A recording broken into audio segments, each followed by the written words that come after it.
Dans l'immensité glacée de l'Antarctique, là où le silence est plus fort que le vent, une scène presque banale a été filmée il y a près de 20 ans. Une colonie de manchots. Des centaines d'individus, serrés les uns contre les autres. La routine. La survie. La répétition. Et puis, un détail. Un seul manchot. Immobile. À l'écart. Pendant que les autres regardent vers l'océan, source de nourriture, de vie, lui se tourne dans la direction opposée. Vers les montagnes. Sans bruit. Sans agitation. Il commence à marcher. À première vue, rien d'extraordinaire.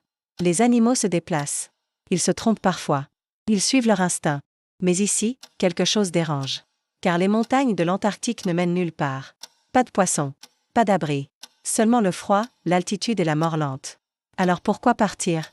Les scientifiques parlent d'erreur d'orientation. D'un instinct défaillant. D'un comportement isolé, sans signification particulière. Mais Internet, lui, voit autre chose. Un symbole.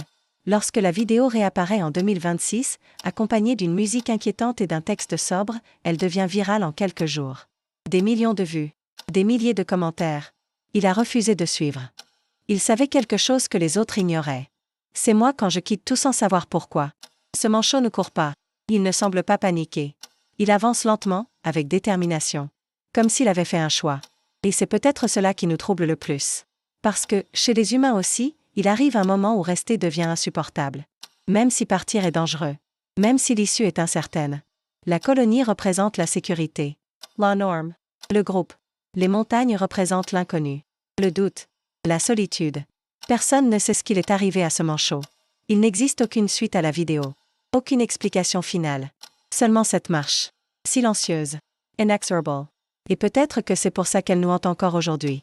Parce que toutes les histoires n'ont pas de conclusion. Parce que certains départs ne sont jamais expliqués. Et parce que, parfois, la question n'est pas « a-t-il survécu ?», mais plutôt « et si rester avait été pire ?» Ce manchot n'est peut-être pas un héros. Ni un rebelle. Un iron foe. Mais il est devenu un miroir. Un rappel que suivre le groupe n'est pas toujours synonyme de vérité. Et que certains chemins, même solitaires, méritent d'être empruntés. Tout le monde n'est pas fait pour rester dans la colonie.